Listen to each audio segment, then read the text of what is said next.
2025 সালের 22শে June operation midnight নামে মার্কিন যুক্তরাষ্ট্র আঘাত হানল ইরানের 3টি পারমাণবিক স্থাপনায়। মুহূর্তের মধ্যে সারা বিশ্ব আতঙ্কিত, স্তব্ধ। সবার মনে একটাই শঙ্কা, তবে কি ইরানের পতন নিশ্চিত? পরাক্রমশালী আমেরিকার সামনে একটি দেশ আর কতক্ষণই বা টিকে থাকতে পারে? কিন্তু ঘটনার ঘোর কাটতে না কাটতে বিশ্ববাসীকে অবাক করে হোয়াইট হাউস থেকে স্বয়ং ডোনাল্ড ট্রাম্প ঘোষণা করলেন, ইরান ও ইসরায়েলের মধ্যে চলমান সংঘাত এখানেই সমাপ্ত, যুদ্ধ শেষ। পুরো বিশ্ব হতভম্ব। যে আমেরিকা একটু আগেই ইরানের পারমাণবিক স্থাপনা গড়িয়ে দিয়েছে, সেই আমেরিকাই বলছে যুদ্ধবিরতির কথা। এটা কি কোনো পরিকল্পিত ষড়যন্ত্র, নাকি ট্রাম্প এই হামলার মাধ্যমে পুরো বিশ্বের সামনে নিজেদের সর্বাধুনিক অস্ত্রের একটি বিজ্ঞাপন প্রদর্শন করলেন? অনেকেই ভাবতে শুরু করলেন, আমেরিকা আসলে ইরানকে মধ্যপ্রাচ্যের জন্য একটি মূর্তিমান আতঙ্ক হিসেবে জিইয়ে রাখতে চায়। ইরানকে দেখিয়ে সৌদি আরব, সংযুক্ত আরব আমিরাত বা কুয়েতের মতো দেশগুলোকে বোঝাতে চায় তোমাদের অস্তিত্ব বিপন্ন। আর এই ভয়কে পুঁজি করে আমেরিকা তার $1 ট্রিলিয়ন অস্ত্র ব্যবসা চালিয়ে যেতে চায়। এটি ছিল আমেরিকার অস্ত্র ব্যবসার এক বিশাল মেগা প্রজেক্ট। আর এর মধ্যেই জন্ম নেয় আরেকটি জিজ্ঞাসা, রাশিয়া ও চীন কি সত্যি ইরানের বন্ধু, নাকি এটাও দাবার বোর্ডের এক নিপুণ চাল, যেখানে চীন আর রাশিয়া আমেরিকাকে মধ্যপ্রাচ্যের চোরাবালিতে ব্যস্ত রেখে নিজেদের আত্মরক্ষা করতে চাইছে? তবে সবচেয়ে বড় যে ভাবনাটি সবার মনকে তোলপাড় করে দিয়েছিল, তা হলো ইরান কি করে এই অসম লড়াইয়ে টিকে রইল। এর উত্তর সম্ভবত হ্যাঁ। আয়াতুল্লাহ খোমেনির আমেরিকা ও ইসরায়েলের বিরুদ্ধে সেই অদম্য মনোভাব এবং আমেরিকা আকতি মিনতি করে যুদ্ধবিরতির ব্যাপারটা আপাত দৃষ্টিতে ইরানের বিজয়কেই প্রমাণ করে। ইরান যেন পৃথিবীর বুকে এক অপ্রতিরোধ্য শক্তি। খোমেনি যেন নজরুলের সেই বিদ্রোহী কবিতা, বলবীর বল উন্নত মমশির। আমেরিকার সর্বাধুনিক B2 স্পিরিট স্টিলথ বোম্বারও খোমেনির সেই আত্মমর্যাদাকে দাবিয়ে রাখতে পারেনি। তাই তো অবশেষে কাতারের মধ্যস্থতায় ঘোষিত হল যুদ্ধবিরতি। কিন্তু কেন? কারণ ইরানের পারমাণবিক কেন্দ্রে হামলা চালিয়ে আমেরিকা তাদের তেমন কোনো উল্লেখযোগ্য ক্ষতি করতে পারেনি। উল্টো ইরান কাতারে অবস্থিত আমেরিকার সবচাইতে বড় বিমান ঘাঁটি আল উবাইদে 14টি ড্রোন ও 19টি দূরপাল্লার ক্ষেপণাস্ত্র দিয়ে পাল্টা হামলা চালিয়েছে। শুধু তাই নয়, পারস্য উপসাগরে থাকা আমেরিকার নৌবহরেও হামলার জন্য তারা পূর্ণ প্রস্তুতি নিয়ে ফেলেছিল। কিন্তু আমেরিকার মতো এমন একটি মহাশক্তিধর রাষ্ট্রের বিরুদ্ধে ইরান কিভাবে এতটা দুঃসাহসী প্রতিরোধ গড়ে তুলতে পারে? এর উত্তর খুঁজতে গিয়ে আমরা এমন এক বাস্তবতার মুখোমুখি হই যা কল্পবিজ্ঞানের গল্পকেও হার মানায়। এর পেছনে লুকিয়ে আছে পৃথিবীর গভীরে থাকা এক প্যারালাল ওয়ার্ল্ড বা সমান্তরাল বিশ্ব। ইরান নিজেই আনুষ্ঠানিকভাবে স্বীকার করেছে যে তাদের অসংখ্য ক্ষেপণাস্ত্র ঘাঁটি রয়েছে পাহাড়ের গভীরে এবং মরুভূমির শত শত মিটার নিচে। এই ঘাঁটিগুলো 500 থেকে 1500 মিটার গভীরে অবস্থিত, যেখানে হাজার হাজার ব্যালিস্টিক মিসাইল লঞ্চপ্যাড ঘুমন্ত অবস্থায় প্রস্তুত হয়ে আছে। সামরিক পরিভাষায় একে বলা হয় সিটি অফ মিসাইলস বা ভূতের শহর। প্রকৃতপক্ষে যে ইরানকে আমরা পৃথিবীর উপরে দেখি, সেটা আসল ইরান নয়। আসল ইরান লুকিয়ে আছে পৃথিবীর গভীরে, পাহাড়ের গর্ভে, মরুভূমির তপ্ত বালির নিচে, যাকে বলা যায় এক অদৃশ্য প্রতিরোধের রাজ্য।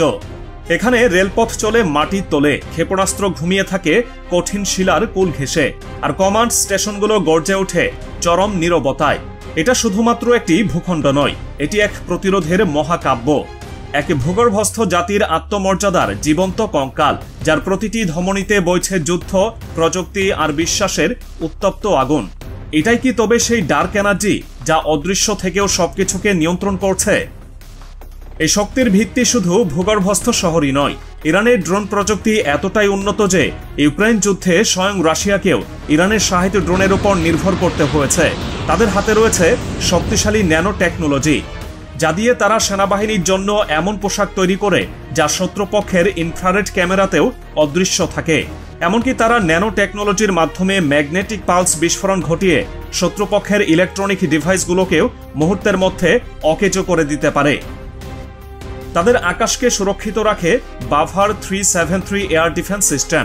এটি ইরানের নিজস্ব প্রযুক্তিতে তৈরি S-300 ক্লাসের আকাশ প্রতিরক্ষা ব্যবস্থা। তাদের রয়েছে ফর্দো নিউক্লিয়ার ফ্যাসিলিটি, যা পাহাড়ের প্রায় 80 মিটার গভীরে অবস্থিত। এই স্থাপনাটি এতটাই সুরক্ষিত যে আমেরিকার শক্তিশালী বাংকার ব্লাস্টার বোমাও এখানে পৌঁছাতে ব্যর্থ হতে পারে। শুধু তাই নয়, তাদের হাতে রয়েছে 2500 কিলোমিটার পাল্লার ক্ষেপণাস্ত্র, যা মধ্যপ্রাচ্যের যে কোনো প্রান্তে আঘাত হানতে সক্ষম। কিন্তু ইরান কেবল ক্ষেপণাস্ত্র বা ড্রোনে সীমাবদ্ধ নয়, তাদের রয়েছে বিশ্বের অন্যতম শক্তিশালী সাইবার সিকিউরিটি এবং হ্যাকিং ইউনিট, যেখান থেকে তারা নিয়মিতভাবে ইসরায়েল, সৌদি আরব এবং মার্কিন যুক্তরাষ্ট্রের মতো দেশের বিরুদ্ধেও সফল সাইবার অ্যাটাক পরিচালনা করে। এদিকে ইরানের অর্থনীতি এখনও টিকে আছে শুধুমাত্র তেল ও গ্যাস রপ্তানির উপর, কিন্তু এই জ্বালানি তাদের সবচেয়ে বড় দুর্বলতা। এটাই আমেরিকার হাতে থাকা সবচেয়ে বড় চাপ প্রয়োগের অস্ত্র। বিশ্বের অনেক দেশই ইরানের বিপক্ষে যেতে চায় না, কারণ তাদের তেল প্রয়োজন। আবার তারা ইরানের পক্ষেও দাঁড়াতে ভয় পায়, কারণ তাহলে তাদের মার্কিন নিষেধাজ্ঞার কবলে পড়তে হবে।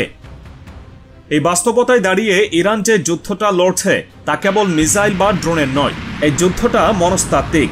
শত্রুর স্থির চিন্তাকে ভেঙে দেওয়া এবং বৈশ্বিক গণমাধ্যমে প্রতিরোধের এক নতুন ব্যাকরণ তৈরি করাই তাদের মূল লক্ষ্য। যখন ইরান জানে যে তারা প্রচলিত যুদ্ধে পরাজিত হতে পারে, তখন তারা এমনভাবে লড়াই করে যেন আত্মবিসর্জনের মাধ্যমে শত্রুকে নৈতিকভাবে কাবু করা যায়। এটাই আশুরার রাজনীতি, যেখানে শারীরিক পরাজয়ের মধ্যেই লুকিয়ে থাকে নৈতিক বিজয়। আধুনিক ভূরাজনীতিতে যুদ্ধের বিজয় মানে কেবল প্রতিপক্ষকে গুলি করে হত্যা নয়, বরং শক্তির ভারসাম্য এমনভাবে পুনর্গঠন করা যাতে রাজনৈতিক, অর্থনৈতিক ও সামরিক প্রভাব বজায় থাকে। এই পাওয়ার ব্যালেন্সই হলো আধুনিক যুদ্ধের মূল মন্ত্র। আর তাই এখানে যুদ্ধ পারমাণবিক বোমা বা মিসাইলে সীমাবদ্ধ নেই, এখানে যুদ্ধটা চলে স্নায়ুতে, মানুষের নিউরনে। ধারণা করা হয় ইসরায়েল ও ইরানের এই যুদ্ধ আমেরিকার অস্ত্রশিল্পের জন্য একটি বিশাল বিজ্ঞাপন ছাড়া আর কিছুই নয়। আমেরিকার অস্ত্রশিল্প একটি $1 ট্রিলিয়ন ইন্ডাস্ট্রি। এই শিল্পকে টিকিয়ে রাখতে হলে তাদের যুদ্ধ প্রয়োজন, অথবা অন্তত যুদ্ধের একটি স্থায়ী ভয়। যদি সৌদি আরব, কুয়েত বা সংযুক্ত আরব আমিরাত ইরানকে ভয় পায়, তবেই তারা আমেরিকার কাছ থেকে থার্ড, প্যাট্রিয়ট বা F-35 এর মতো অত্যাধুনিক অস্ত্র কিনবে। সুতরাং যুদ্ধ না হলেও ইরানের প্রতি একটি স্থায়ী আতঙ্ক তৈরি করা আমেরিকার জন্য এক লাভজনক ব্যবসা। এটা এক জটিল ভূরাজনৈতিক দাবার খেলা। চীন চায় আমেরিকা যেন দক্ষিণ চীন সাগর ও তাইওয়ানের দিক থেকে মনোযোগ সরিয়ে মধ্যপ্রাচ্যে ব্যস্ত থাকে। রাশিয়া চায় ইউক্রেন যুদ্ধ এবং ইউরোপে ন্যাটোর কার্যক্রম থেকে আমেরিকার ফোকাস দুর্বল হোক। তাই ইরানকে শত্রু বানিয়ে আমেরিকাকে মধ্যপ্রাচ্যে আটকে রাখায় এই দুই শক্তির এক প্রকার দৃষ্টি বিভাজন তত্ত্ব। এখানে আসলে কেউ কারো বন্ধু নয়, প্রত্যেকেই নিজের টিকে থাকার সংগ্রামে লিপ্ত, যেখানে ইরান একটি দাবার ঘুঁটি মাত্র। চীন ও রাশিয়া ইরানকে পরোক্ষ সমর্থন দিলেও তারা কখনোই ইরানের পক্ষ হয়ে যুদ্ধ করার ঘোষণা দেয়নি। আর মধ্যপ্রাচ্যের বেশিরভাগ মুসলিম দেশই ইরানের বিপক্ষে, তারা কেউই এই বিপদের দিনে ইরানের পাশে এসে দাঁড়ায়নি। এই দৃশ্যপট মনে করিয়ে দেয় প্রায় 1500 বছর আগের কারবালার প্রান্তরকে, যেখানে ইমাম হুসাইনের পক্ষে দাঁড়ানোর মতো কোনো মুসলিম ছিল না, বরং মুসলিমরাই তাকে পৃথিবীর বুক থেকে নিশ্চিহ্ন করে দিতে চেয়েছিল। কিন্তু সেই মৃত্যু হুসাইনের পরাজয় ছিল না, ছিল তার আত্মমর্যাদা। বিশ্বের বুকে মাথা উঁচু করে দাঁড়িয়েছিল। ইরানও সেই আত্মমর্যাদায় বিশ্বাসী। তাদের কাছে কেবল টিকে থাকাটা বড় কথা নয়, আত্মমর্যাদা ধরে রাখাই প্রকৃত জয়। আর এটা তাদের দুর্বলতা নয়, এটাই তাদের শক্তি। যখন একটি জাতি বোঝে যে সবাই তার শত্রু, তখন তাদের অভ্যন্তরীণ দ্বন্দ্বগুলো কমে আসে। আত্মরক্ষা ও আত্মমর্যাদার জন্য জাতির মধ্যে এক ধরনের ঐক্য গড়ে ওঠে। একে বলা যেতে পারে ডোমেস্টিক পপুলেশন ইমিউনিটি। ইরান এখন শুধু একটি দেশ নয়, ইরান এখন এক প্রতিরোধের মিথ বা উপকথা।